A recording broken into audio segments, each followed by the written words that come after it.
A reading from Tucker to the Rogans, 2024.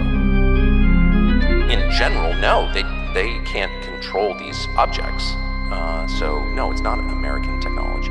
Well, or Russian or Chinese. It predates all of that. Well, some of it does, right? Like, for sure, the Kenneth Arnold sightings, that was really early on. That was like the early 1950s. He was seeing these flying saucers, these discs that were moving over mountains. Well, right. I mean, the prophet Ezekiel writes about it in the first chapter, Wheels in the Sky. Yeah, that's a crazy one. Boy, when you Well, it is crazy. If you read it, it's like, oh, wow. Yeah. You know, and so, and not just, the Hebrew scriptures, like, it's all over every... the Vedic texts. Of course. So these are spiritual phenomena. There's no evidence they're from another planet. I mean, I think that's the lie, that they're from Mars. So they're from here, and they've been here for thousands of years, whatever they are. And it's pretty clear to me that they're spiritual entities, whatever that means. They're supernatural, and which is to say, supernatural means above the natural, above the observable. Okay, so the template that you're using to understand this is like science fiction, right? These are an advanced race of beings from somewhere else. But the template that every other society before us has used is a spiritual one. There is a whole world that we can't see that acts on people, a supernatural world that's acting on us all the time for good and bad.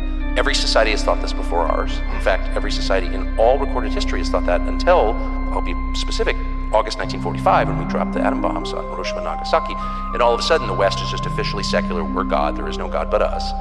But the core idea does not differ, never has differed from caves until now, that we're being acted on by spiritual forces at all times. And so to someone born before or living before 1945, I think it would have been much more obvious that this is the thing that every society has written about. And in fact, that battle, that unseen battle around us, that spiritual battle, has like been the basis of every society, of every religion, not just Christianity. So like it just, once you discard your very, very recent assumptions, relatively speaking, about how the world works, you're like, well, that kind of seems like the obvious explanation, right? It's not that obvious to me.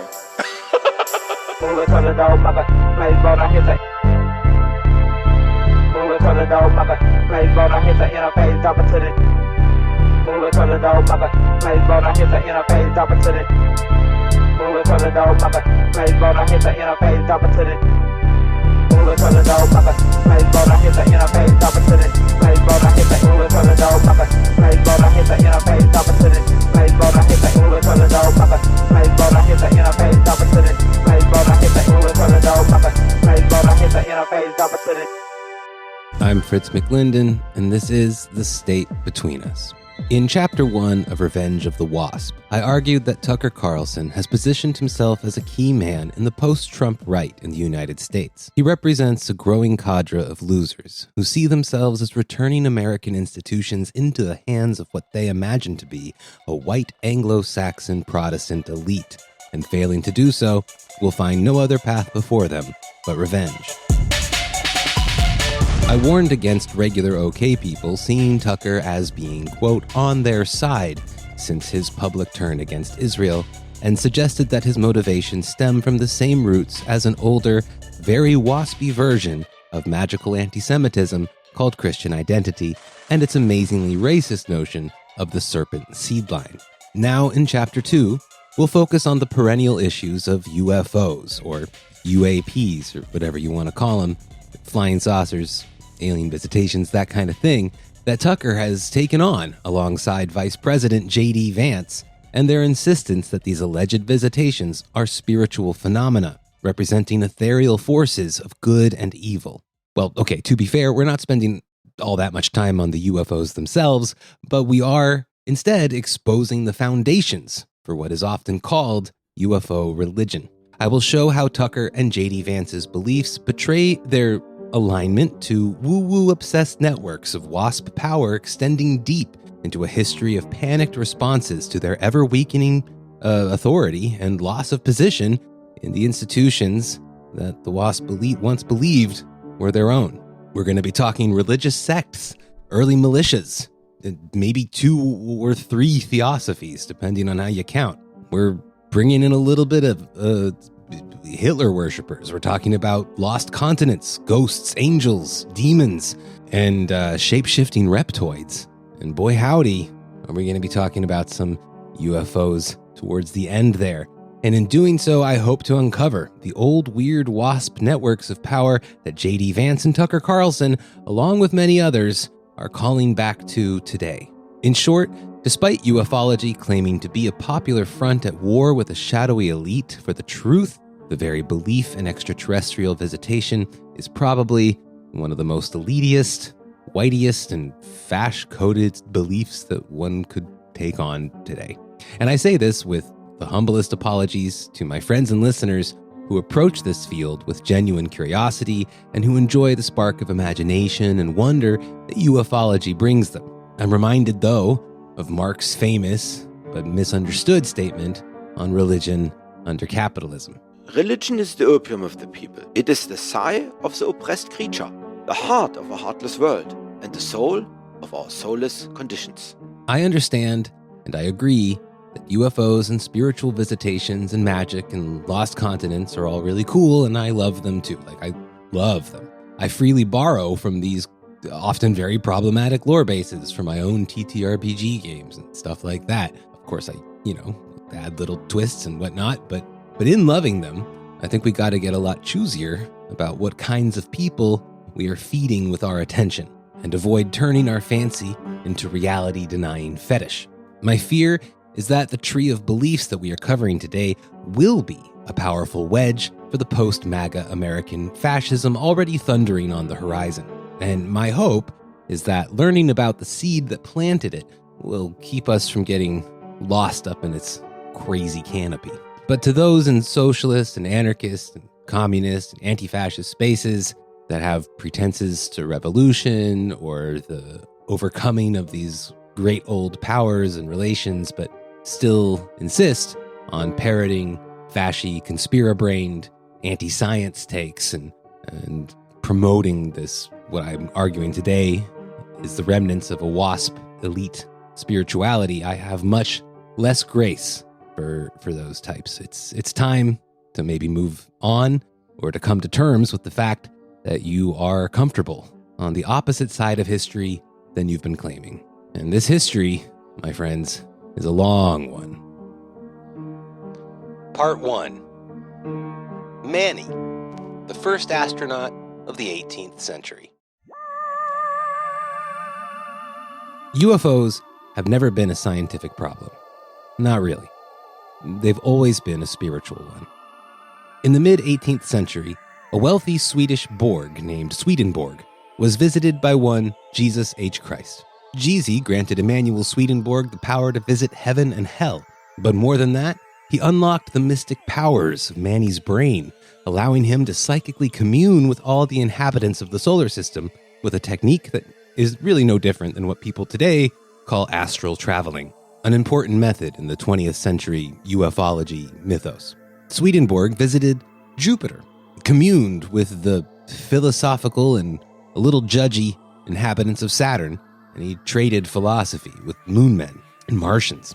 He learned that the world had already ended in 1757, and all that stood between that gooey, wet grossness of human existence and the great beyond was the mastery of great men over the physical and spiritual divide. Emanuel Swedenborg developed a cosmological system of correspondences, as above, so below, you might say, wherein the base reality of the material world also existed in a spiritual realm. The soul was a physical reality, and travel between the planets, even the stars themselves, was not only possible, but simple for the master through interdimensional means. To my knowledge, this was the origin of the idea of alien visitation, except it was Emmanuel that was the visitor. Manny Swedenborg died in 1772, but his mostly English followers grew quickly in both number and devotion to their magical Manny, founding the New Church in 1787, sometimes called the New Jerusalem Church. Numerous theological tensions between the New Church and the Church of England isolated Swedenborg's disciples from the mainstream for a while, but when the French Revolution rolled around a couple years later, the New Church took a vocally counter-revolutionary stance and declared their loyalty to the British imperial state, and the Anglican establishment opened their arms to them. Within the British Empire, figures like Reverend Augustus Clissold and John Close worked hard to merge Swedenborgian mysticism into Anglican theology and met great success. In the recently liberated United States, that role fell to the man who gave the defining sermon at the First Continental Congress, Jacob Duché. There's a little accent mark over the E in D-U-C-H-E, which is why I pronounce it Duché. But if I start calling him Jakey Douche or something dumb like that, you'll know who I mean. So Duché was a prominent Episcopalian in the new state and a devoted Swedenborgist who, despite his role in the American Revolution, spent his late life advocating for the U.S. to heal their relationship with the British Crown. More importantly for us, though, it was this douche who created the first Swedenborgist operation in America, the Theosophical Society. Fans of the infamous huckster Helena Blavatsky might be surprised to learn this fact. I know that I was. But the truth is that contemporary theosophy, complete with its correspondences and psychic woo-woo and the fetishization of the Far East, etc., was originally an 18th century creation that Blavatsky more than likely consciously aped almost 100 years later. Theosophy itself as a term has German Lutheran origins too in the 17th century, and writers on Swedenborg concede that Manny was clearly influenced by Jacob Boehme's original theosophical arguments about the unity of God, man, and nature. But I would argue that Jacob Duché's theosophy was a bit closer to how we understand Blavatsky's theosophy later, and that's entirely because of Swedenborg's journey across the solar system. Now, don't worry, if this is the first time you're hearing the word theosophy and Helena Blavatsky, we'll talk a little more about it later, but just think like ascended master cults, think gurus, magic powers, racism, and very, very rich people with little else to do in their well-appointed New England mansions in the late 19th century. But back to the story. So we can't dwell too long in the 18th century because we've got 2 more centuries of wacky nonsense to get through today. So let me just quickly sum up this opening point before I add another loony to the tale here. Anglicanism in the United Kingdom and its U.S. iteration, Episcopalianism, were heavily imbued with the theosophy of Emanuel Swedenborg and his new church. In fact, Swedenborgian mysticism was pretty much the coolest thing going for woo-woo-minded rich white people as the 18th century crept into the 19th, and it became a clear marker of high society in post-revolution America and an indelible facet of early WASP elitism. Okay, so now that other loony I promised. So Swedenborg's influence was not only felt in the mystically minded Anglican and Episcopalian circles of Clissold, Close, and Duché. In the mid-1790s, Swedenborg also captured the fancy of a Royal Navy officer and an absolute snack named Richard Brothers. Dick Brothers also talked to Jesus like Manny had done and came out convinced that the return of the Jews to the biblical land of Palestine would trigger a new era of history and see the end of King Charles. That said, Brothers was still an imperialist at heart and believed in the superiority of white European society. He also told everyone that he was the literal descendant of King David and that the chosen people had, over time, adopted English, French, and other European identities secretly. Is that sounding a little familiar? Well, if you were paying attention to part 1 of The Revenge of the WASP, released a couple months ago, I suspect you already realized that Brothers, at the end of the 18th century here, is literally inventing British Israelism, and Swedenborg's theosophy was one of his key ingredients. Also, maybe keep in mind, in the back of your mind, that we're looking here also at the primitive foundations of evangelical Zionism and dispensationalism here as well, but just stow that away for this episode. I would recommend checking out The State Between Us episodes 3, 5, 8, and 23 on patreon.com/The State Between Us for more on all of that. But that does it for part 1 of this episode. Easy peasy. Swedenborg brings us space aliens and theosophy, and his followers managed to weave his teachings into 2 peak WASP spiritual institutions, the Episcopalian Church and British Israelism, and somehow, indirectly, set the religious tone for the United States at the very first Continental Congress. In part 2, we're going to, let's say, Kool-Aid Man ourselves against the wall of the 19th century and just bust right through it. While we're there, we'll be kind of shifting in and out of overt Swedenborgist circles, but you just know for now that the new church and the Swedenborgists within the Episcopalian WASP elite do very well for themselves throughout the 1800s. And perhaps this is best exemplified by the end of that century in the Swedenborgist New Jerusalem Chapel that is built at Harvard University in 1901 by the founder of the Harvard Architectural School, an ardent Swedenborgian, Herbert Langford Warren, which to this day has an active Swedenborgish chaplaincy. So it's not like any of this disappeared, and it remains an indicator of one's genealogy and the class composition of America over time. Chapter 2. The 19th century's woo-woo white folk in the age of spiritualism. I'm going to try and keep our path through the 19th century straight and narrow and quick, but I should warn you that I will fail. Since this episode is about the foundations of the UFO phenomenon, I want to focus on that thread, but just know that there's a very important, let's say, cluster of side stories that are about the idea of psi, PSI, ESP, telepathy, mind control, interdimensional travel, all that shit. Good side stories, fun stuff, all wacky, evolving through this process that will be inseparable from the overall scene that UFOs become part of in the 20th century.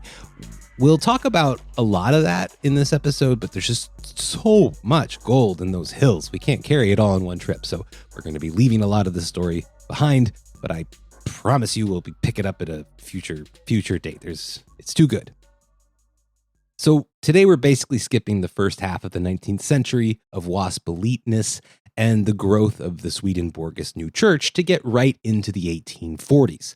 The decade, by the way, when British Israelism finally became a full-fledged movement, and where entirely apart from all of that, all sorts of good woo gets going in the tippiest of the toppiest of high society. Now, while we're still deep in WASP country, though, we're going to step away from Episcopalians for a moment and bring in some other big names from the wider WASP world that will help us eventually get to the UFO religion. I think we got to start with George Bush. You heard that right. George Bush was the first cousin of Obadiah Bush, the 19th century patriarch, the Bush family, that would eventually give us Nazi collaborators, CIA heads, and US presidents, those guys, those Bushes, the Bush dynasty that you know and love today. And freedom is beautiful. And, it'll take time to restore chaos and order, but order out of chaos, but we will. Obadiah's worldview was heavily influenced by George Bush's, his cousin George Bush's cosmology, joining his Presbyterian theologian cousin in the fight for the abolition of slavery, also a very important thing in Swedenborgism, as well as into George's controversial contribution to the Presbyterian extended universe. And what was that contribution? Well, should be no surprise at this point to learn that between 1845 and 1847, George Bush became a vocal advocate of a super mystical combo of Swedenborgism, which George Bush studied voraciously, and the 18th century's pseudoscientific concepts, which still haunt us today, mesmerism and animal magnetism. These concepts posited, among other wacky things, that all life was connected by a magnetic spiritual field where minds could read each other telepathically, including the minds of trees. George Bush, believed that mesmerism helped prove Swedenborgian concepts like astral travel and the correspondences between the spirit world above and the meat world below. I mean, the fact that this guy is in this story still kind of fucks with my head. This dude represents a direct lineage from, with Borg magic in the 19th century to the fucking head of the CIA in the 20th. You can't make that stuff up. While Bush was doing his part to create a generation of overpowered monsters and reading the long-dead Emanuel Swedenborg, another dude was out in the Catskill Mountains actually talking to Swedenborg's ghost. This man, Andrew Jackson Davis, was a nobody, really. A shoemaker with an alcoholic father and a really weird mom, who, despite her middle-class Protestant upbringing, was obsessed with almonds and the idea of clairvoyance. Andrew Jackson Davis's name alone suggests the politics of his family. He was clearly named for President Andrew Jackson, who was then credited, rightly or wrongly, with loosening the grip over American democracy that the old money Dutch and English families had monopolistically held since the country's founding. Now, Andy Davis is claiming to be in contact with Swedenborg's ethereal form. And since he wasn't actually from those elite Swedenborgist WASP circles, he didn't seem to know too much about Swedenborg's theology. But by and large, the public didn't really care that much and marveled at the idea that spirits of great men, masters, wandered among us. Some say it was in fact Andy's chats with Manny, the Swedenborg's ghost, that birthed the spiritualism craze that was soon to wash over the elite classes of 19th century America. This will prove to be a pattern as we progress through this story. While the ruling class gripped onto these mystical networks of thought like heirlooms of their elite ancestry, it was often those outside of such circles that made new pathways for these networks to spill out into mass culture. Spiritualism really picked up in 1848 with the Fox sisters scamming rich families in New York with seances and stuff like that. The movement rocked the Anglophonic world, but it was a LARP that the Swedenborg-influenced mystic-minded elites could live with. This was less so for Charles Darwin, The Origin of Species, The Science of Evolution, etc. They were a bit less happy about that. The crisis of faith that this publication engendered among the ruling elite can't be it can't be totally known, but it shouldn't be understated either. They built the scientific institutions that built Charlie, and now Charlie was telling them that the entire spiritual infrastructure of their own sense of self-worth and superiority might be bullshit. Okay, he was much nicer about that, much nicer than he probably should have been, but nonetheless, the data was there, and it was coming from one of their own. As spiritualism bloomed on both sides of the Atlantic, a French nut named Allan Kardec, a Roman Catholic, who had been drawn into the Anglo-Protestant mysticism, invented Spiritism, a mixture of ghosts and pseudoscience that cited Swedenborg as its progenitor in its own journals in the late 1850s, and it was making inroads into Victorian upper-class society in London. The great manly man-minds of the London intellectual scene decided to form a debating club that they called the Metaphysical Society in 1869 to settle the great questions of matter, spirit, and history, and supposedly science a little bit, they claimed, which by its final meeting in 1880 would boast around 62 very fancy members, including the father of 20th century mystic author and eventual MK Ultra participant Aldous Huxley, including Arthur Balfour of the Balfour Declaration, including Henry Sidgwick of the Institute of Psychical Research, and many other upper crust luminaries that we don't have time for, or I guess probably interest. The panicked members of the Metaphysical Society chastised poor Charlie Darwin for daring to publish The Descent of Man in 1871, and, quote, revealing his zoological conclusions to the general public at a moment when the sky of Paris was red with the incendiary flames of the Commune. These guys were all freaking out about their class position in what they had assumed was a natural order, beginning to crumble now before their eyes. Here they attempted to meld science, religion, and mysticism into a single serious inquiry, and of course, being kind of a dumb idea, were unable to do so. They were unable to come to terms.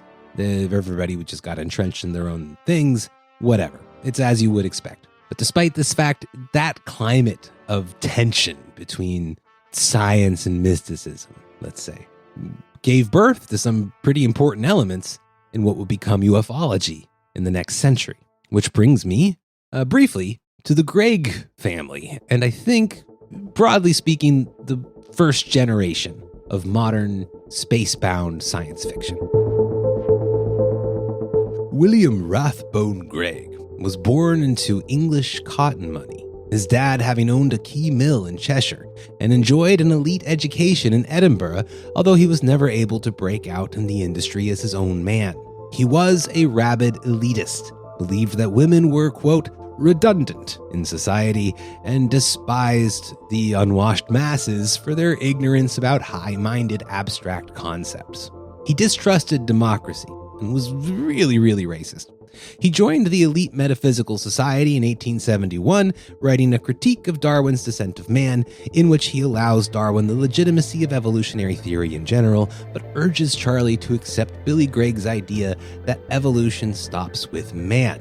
All that was left to evolve after that was spirit. To support his claim, he pointed to the spiritual differences in Germanic and African peoples, claiming, unsurprisingly, that Germans seemed more evolved and Africans seemed destined to be hardy but dumb workers. I mean, who'd have guessed? Who'd have guessed that a cotton magnate would say something so fucking racist? How strange. The point is that despite not being a Swedenborgist in any way, by this time, the idea that the spirit evolves in the higher and higher forms and expecting those forms to reflect back on the races of the earth in a system of correspondences seemed pretty obvious even to Billy Gregg and the Metaphysical Society of really scared rich guys.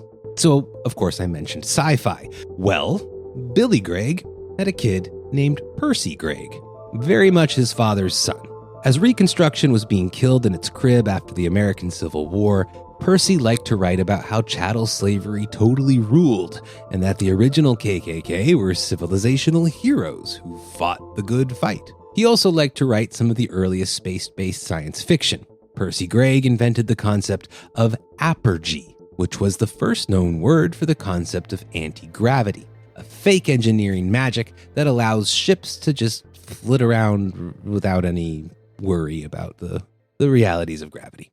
Needless to say, anti-grav is a vital piece of the pseudoscientific tropes of 20th century UFOlogy, and strangely enough, the plantation money connection will even survive in the form of Duke University's ESP research labs way out there in the 1930s and wacky anti-gravity investigations after World War II. A fun side detail about Percy Gregg: while the young Gregg heir was writing, he also probably invented the word astronaut in his novel Across the Zodiac from 1880, and he also kicked off the sword and planet genre of classic science fiction, as well as having the claim to the first fictionalized alien language in the genre. Part 3. Manhattan gets metaphysical. From London, we're back in Manhattan again as Percy Gregg's sci-fi books hit the shelves. Alongside fanciful tales of adventure, there was also a free exchange of both mystical ideas and attempts to find modern rationalizations for them between the US and the old empire. Two wealthy families of old military aristocracy and an unlikely mystical duo will help us further down the rabbit hole. Rabbits don't dig holes. The rest of this part of the episode takes place in Manhattan, and we'll begin with a visit to our two wealthy families, the Astors and the Jameses. Let's start with the famous Episcopalian Astor family of Waldorf Astoria renown and a genuinely ancient lineage in Old English, German, and Huguenot elites. And we'll look at their relationship to the relatively nouveau riche Presbyterian James family of celebrated literary and philosophical luminaries. The Astor family, led in the late 19th century by John Jacob Astor IV, until he died on the Titanic, could not have had a shinier coat in the WASP world. And it was from this great social height that J.J. Astor wrote a groundbreaking American sci-fi novel, A Journey in Other Worlds, a Romance of the Future, in 1894. It imagined a bizarre geopolitical future in the year 2000, where the socialists had taken over Europe and sold off all the European colonies to the United States, who thus became the only source of innovation in the whole world. Now, it probably won't surprise you to learn that Astor was blooded as a military elite in the Spanish-American War that made the United States a modern colonial power and participated in some of the same campaigns that State Between Us favorite Smedley Butler regretted his own role in years later. Astor, by contrast, didn't regret shit, and in his lore, massive American corporations heroically exploit Jupiter as private enterprises literally tilt the axis of the planet Earth. Space travel is possible through John Jacob Astor's direct borrowing of Percy Gregg's concept of apergy. Now, Astor's hyper-colonial, big business take on the conquering of space would largely become how regular Americans came to think of sci-fi as a whole, best represented probably by the Campbellian strain, the John Campbell strain of science fiction that gave us people like Robert Heinlein in the 20th century and his very fashy career as a Cold War hawk, an author of Starship Troopers, etc. I'll put some link in the description for work I did on that with the Zock Bock radio podcast. But this idea of a sort of space manifest destiny is the exact model that Dan O'Bannon inverted as a dystopia in his Alien series in the 1970s. But that whole trope is just kind of picking up right now here at the end of the 19th century with John Jacob Astor IV and with an assist from British Klan apologist Percy Gregg. But that's not even the interesting part. While Jupiter played the part of Latin America for John Jacob Astor IV, a bountiful resource ripe for exploitation, Saturn was very different. In his lore, Saturn is a planet of discarnate native spirits, as well as those who had traveled from Earth upon their bodies' deaths, a place where spirits of ancient masters waited with true wisdom from the spirit world to share with us. Saturn could not be more of a Swedenborgist utopia. True, Astor was an Episcopalian, though not much is out there to suggest that his family intersected at all with overtly Swedenborgian circles, even though his religion could never again be truly independent of it either. But my strong assumption is that these elements of Astor's popular sci-fi novel came directly from his close friend and rival, his neighbor, Henry James Sr., who, apart from being fabulously wealthy, happened to be a Swedenborgist minister. And that's our other wealthy Manhattan family of the day. A contemporary of George Bush. And you're working hard to put food on your family. The other George Bush. Henry was also converted to the new church from Presbyterianism in the 1840s and contributed key translations and analysis to the American Swedenborgian tradition.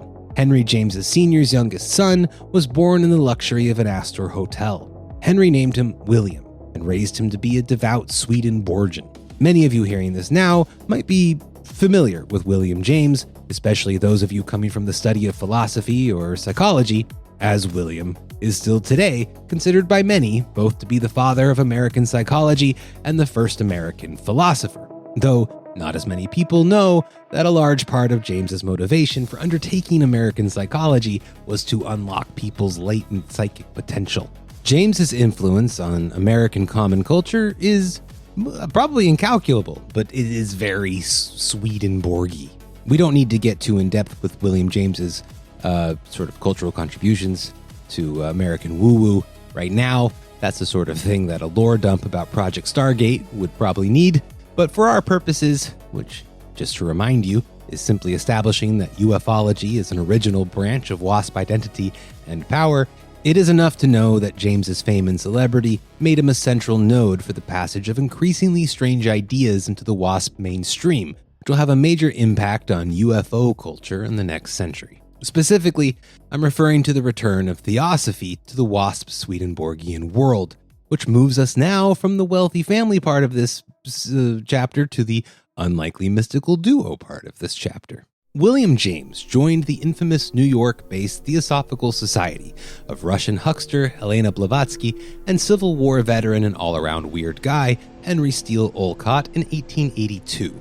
Shortly afterwards, William James became president of Old Metaphysical Society guy Henry Sidgwick's Society for Psychical Research in the UK. The Theosophical Society may or may not have drawn its name from the original Swedenborgian Theosophical Society of Jacob Duché from about a century prior.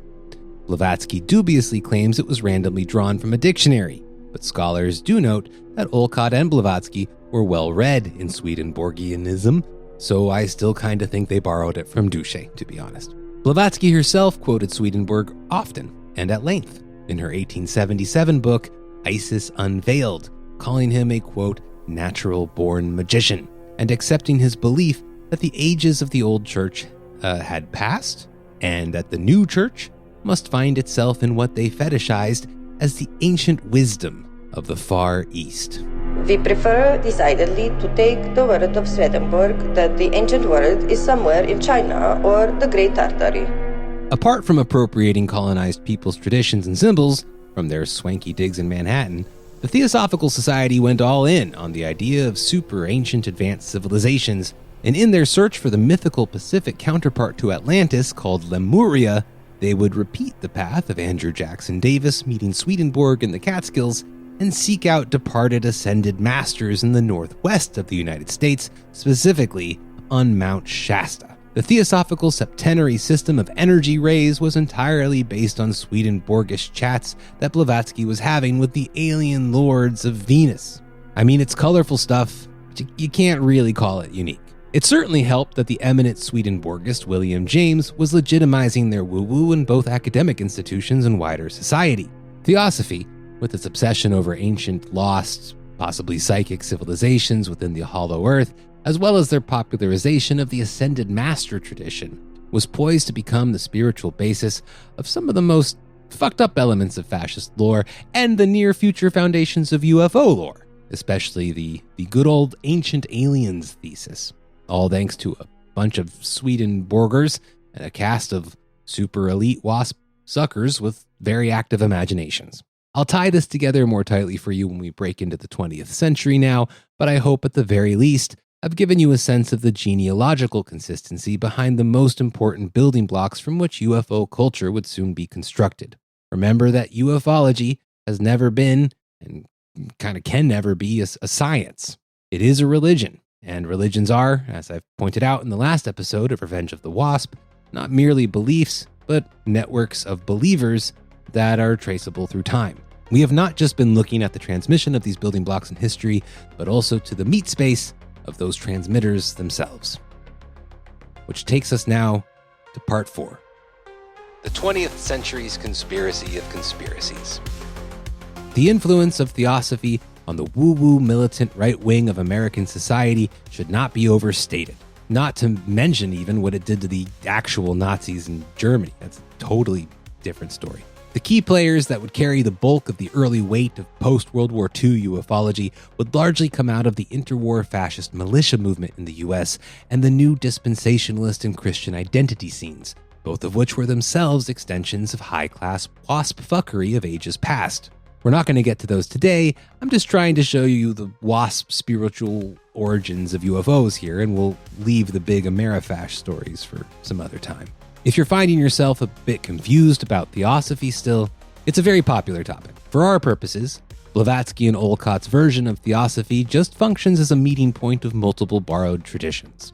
It's true, as is often claimed, that the Theosophical Society was largely responsible for 20th century mysticism and anti-science obscurantism, but as with most narcissistic scam artists, their cosmology is basically just rebranded claims from the last century and a very colonial co-optation of East and South Asian traditions that Buddhist scholars sometimes refer to as, quote, Protestant Buddhism. Like that goofy metaphysical society back in the UK, the Theosophical Society reacted to Darwin with a panicked attempt to rationalize their bullshit with contemporary science by coming up with the idea of the root races, quote unquote, of man, which opened up a lot of possibilities for UFOs of the future, and included a kind of new race developing of, guess what, American white people, based on the southern side of the Mason-Dixon line, who would, I guess, be the most advanced race yet. I'm going to boil the first half of the 20th century down to a few key moments here, mostly happening at around the same time, that will set the tone for the Cold War religion of UFOlogy with all its branching awfulnesses. First in line is Ray Palmer, a pioneer publisher of sci-fi and fantasy beginning from around 1938, and importantly for us, also of occult woo-woo, and giving us our original mental images of alien spacecraft. Ray Palmer believed that he saved himself from a grotesque spinal condition by thought power, an extension of the New Thought movement, which grew up alongside spiritualism and neo-mesmerist Swedenborgist shit from the Bush and James families. He was one of those very WASP kinds of Christian, obsessed with the end of the world, and would later write for the Assemblies of God. His family were Ulster Protestants. He was not a theosophist, But his publications like Amazing Stories, Fate, and other magazines, including one called Flying Saucers, further popularized the mythological themes and claims of Theosophy, especially his interest in the lost continent of Lemuria. In March of 1945, Palmer published the literal rantings of a madman named Richard Shaver. Dick Shaver was deeply afflicted by powerful emotional and mental disorders, as well as inspired by theosophical ideas about discarnate spirits and their reincarnation. And he believed that he possessed within him the ancient soul of a long-dead Lemurian named Muton Mion. Shaver believed that he was reliving his past life in Lemuria through the memories of Muton, and Ray Palmer, sensitive to such heavy matters of occult and spirit, had his own visions of swimming in cash money. Despite publishing Shaver's stories as true tales and adding copious editorial notes claiming to have researched all these claims, Palmer heavily rewrote the Shaver mysteries to make them as fun and profitable as possible, squeezing a strange but, enjoyable adventure story out of this poor, crazy guy's delusions. Sadly, plenty of people were gullible enough to actually believe the veracity of Shaver's story, but even those who weren't were fascinated by his depictions of interplanetary alien spacecraft, and not to mention the idea that they were of a very ancient and forgotten civilization.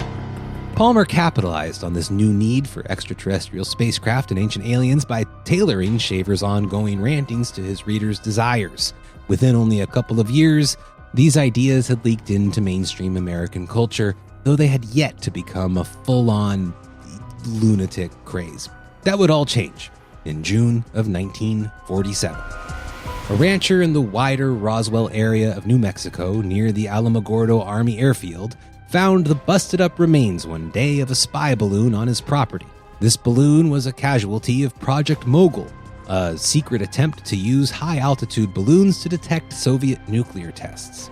The rancher, a guy named Mac, was befuddled by the wreckage, but didn't think too much of it at first. That all changed a couple weeks later, when way up in Mount Rainier in Washington State, a pilot and businessman named Kenneth Arnold was flying around, and he claimed to see multiple shiny objects that he said moved erratically, quote, like a saucer would if you skipped it across the water. In the unfurling shadow of sci-fi's increasing focus on alien spacecraft, as well as worries about Soviet air capabilities, the press was immediately attracted to Ken's claims. And also, not being a very serious story, there was a little less pressure to get certain details right, and Kenneth Arnold's description of their saucer-like erratic movement became a description of their saucer-like form. Thus, the flying saucer was born. Ken's description of these craft would change and adapt to contemporary sci-fi conventions as time went on, and they would continue to do so throughout the career that he eventually made off of it.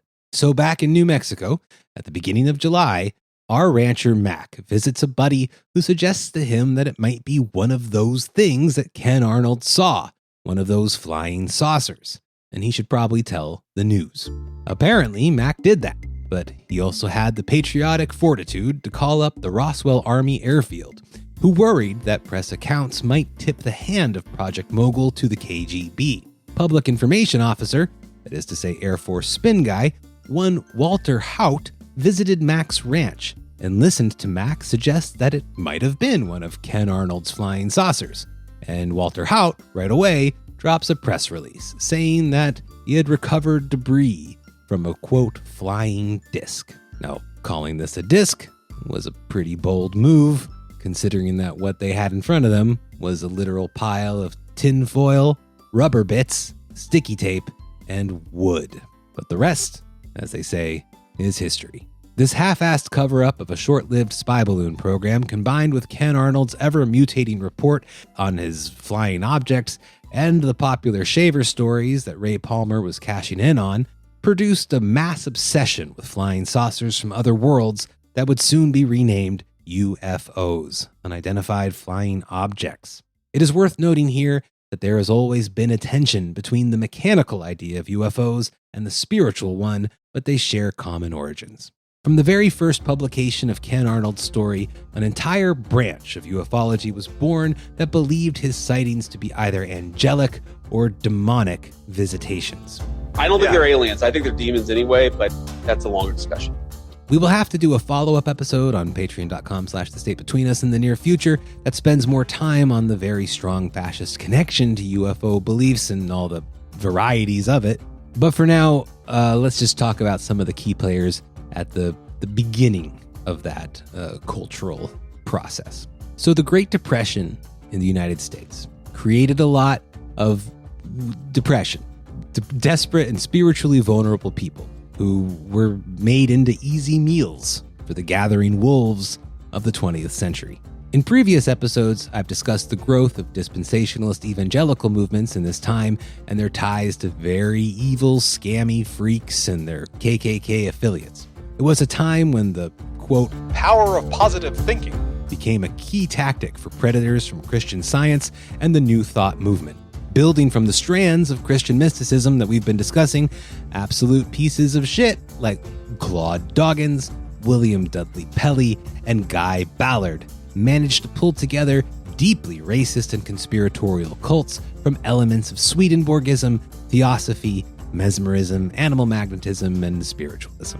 After 1947, all of them adopted UFOs into their cults, their militias, their coup attempts, and their scams, and in doing so created much of the early infrastructure of the American WASP religion of UFO-ology.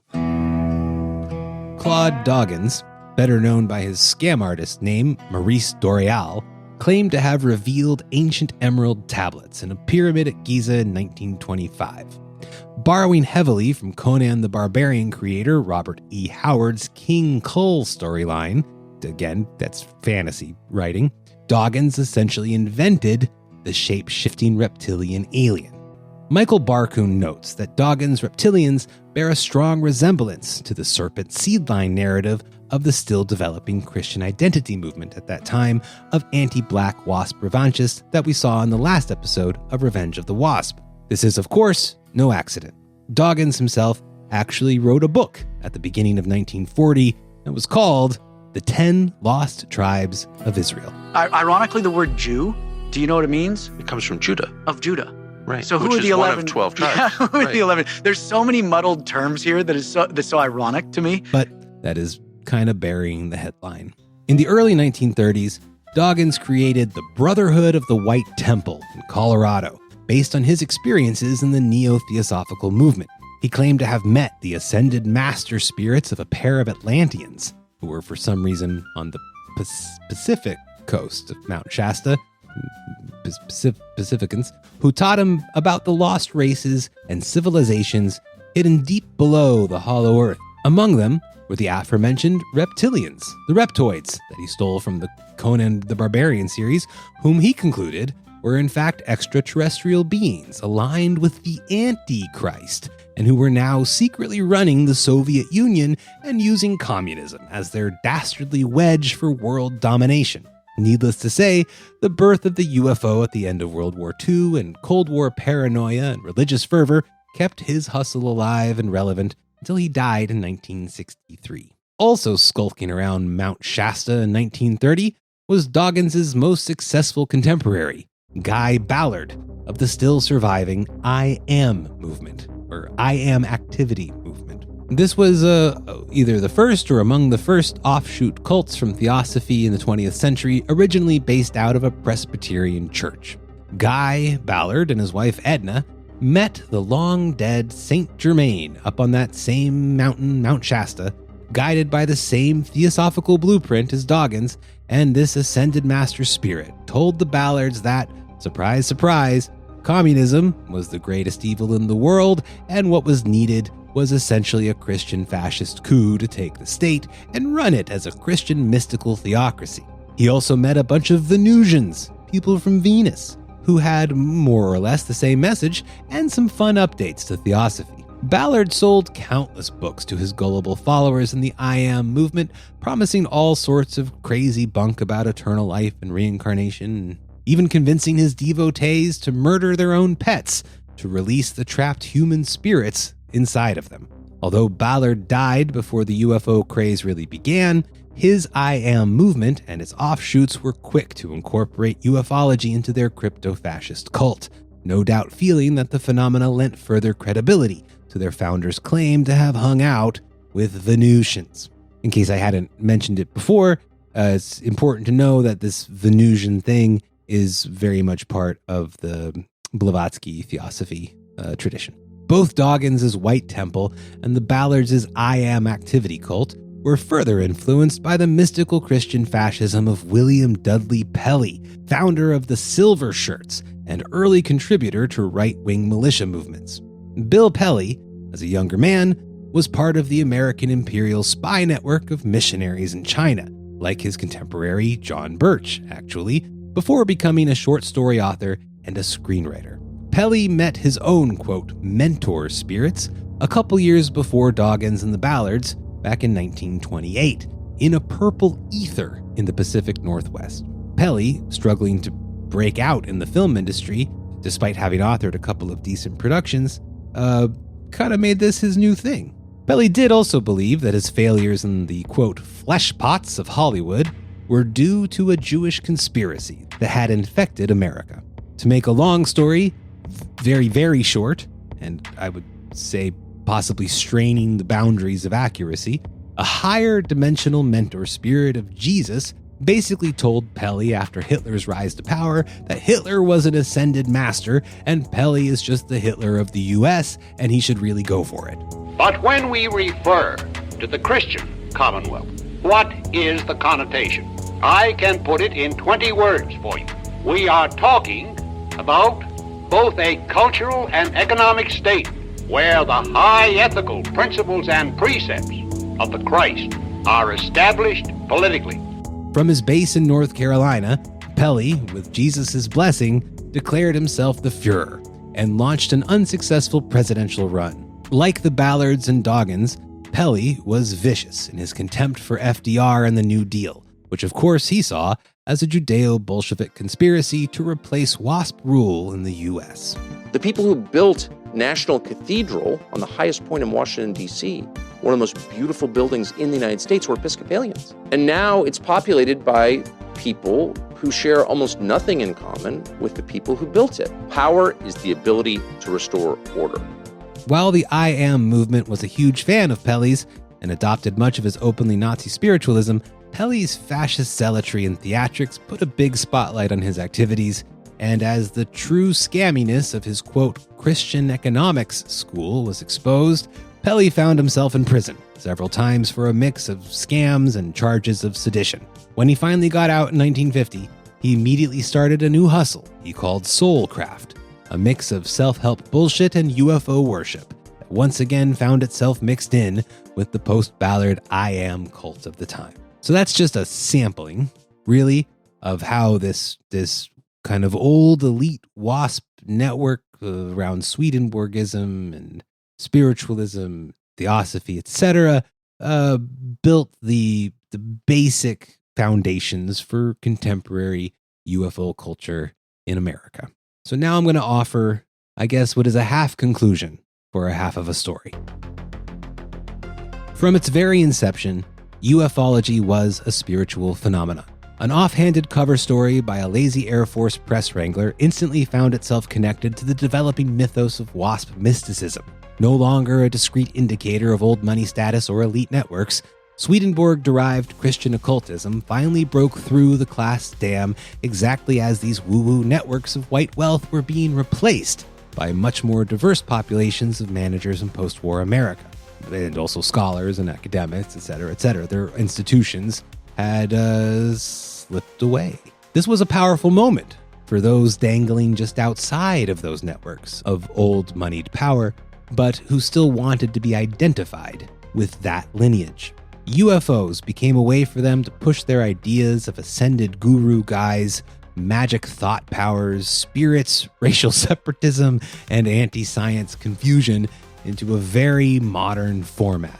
The enormity of the mania allowed their followers to convince themselves that massive cover-ups must be occurring, and the intermixing of anti-Semitic propaganda like the Protocols of the Elders of Zion, early Holocaust denialism, communist or other alien takeovers of government institutions, and so on, all of this went into the very foundations of UFO mythology and created a system that Michael Barkun calls stigmatized knowledge, which in this case meant believing in secret sciences and histories suppressed by satanic reptilian communist Jewish forces.